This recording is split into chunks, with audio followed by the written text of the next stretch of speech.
요한계시록 12장 8절로 9절. 하늘에 전쟁이 있으니 미가엘과 그의 사자들이 용과 더불어 싸울세. 용과 그의 사자들도 싸우나 이기지 못하여 다시 하늘에서 그들이 있을 곳을 얻지 못한지라. 큰 용이 내쫓기니 옛뱀 곧 마귀라고도 하고 사탄이라고도 하며 온 천하를 꿰는 자라. 그가 땅으로 내쫓기니 그의 사자들도 그와 함께 내쫓기니라. 그런데 인간은 왜 선악과를 따 먹었습니까? 요한계시록 12장 7절로 9절에 보니까 천사가 타락하여 사단이 되어 눈에 안 보이는 어마어마한 강한 세력인 사단이 되어서 벌써 공중으로 쫓겨나서 인간이 하나님을 모르도록 영적인 눈을 어둡게 만든 것입니다. 이때부터 아담의 후손은 모두 죄 가운데 빠진 것입니다. 김씨 한 사람이 10,000명의 후손을 낳아도 아무 공로 없이 김씨가 되듯이 아담의 후손은 죄 가운데 사단의 테두리 안으로 모두 들어가게 됩니다. 아담의 후손으로 출생하는 모든 사람들은 죄인으로 태어납니다. 이것을 원죄라고 합니다. 여기에서 빠져나오는 것을 보고 구원이라고 합니다. 선행은 그 다음에 할 일입니다. 사단의 테두리 안에서의 선행은 아무리 해도 소용이 없습니다. 노예가 자식을 낳으면 노예는 죽을 때까지 노예입니다. 노예가 손자를 낳으면 또 노예이며 이 손자는 죽을 때까지 노예입니다. 팔아먹어도 노예입니다. 링컨 대통령이 나와서 노예법을 없애버렸습니다.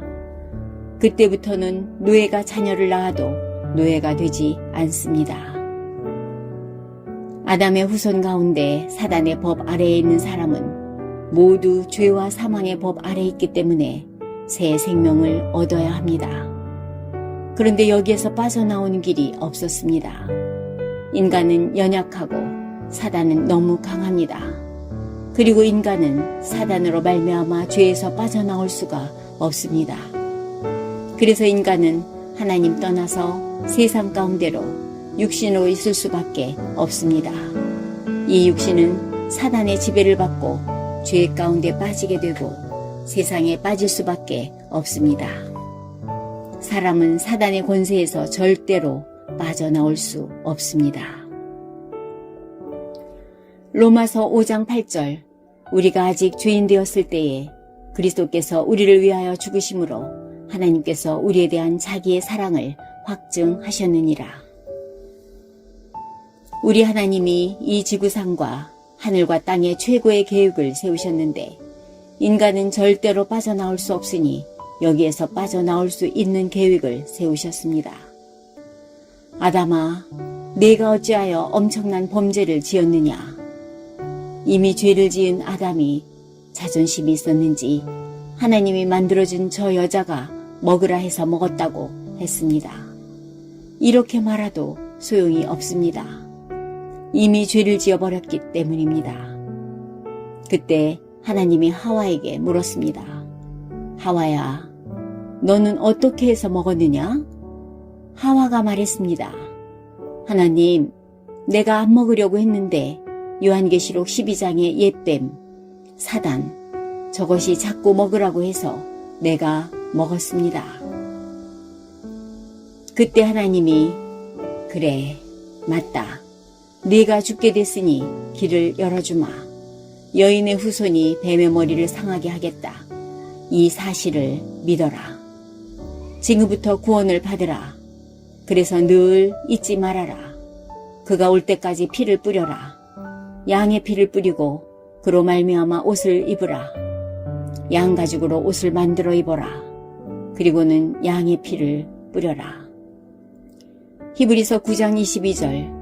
율법을 따라 거의 모든 물건이 피로써 정결하게 되나니 피 흘림이 없은즉 죄 사함이 없느니라.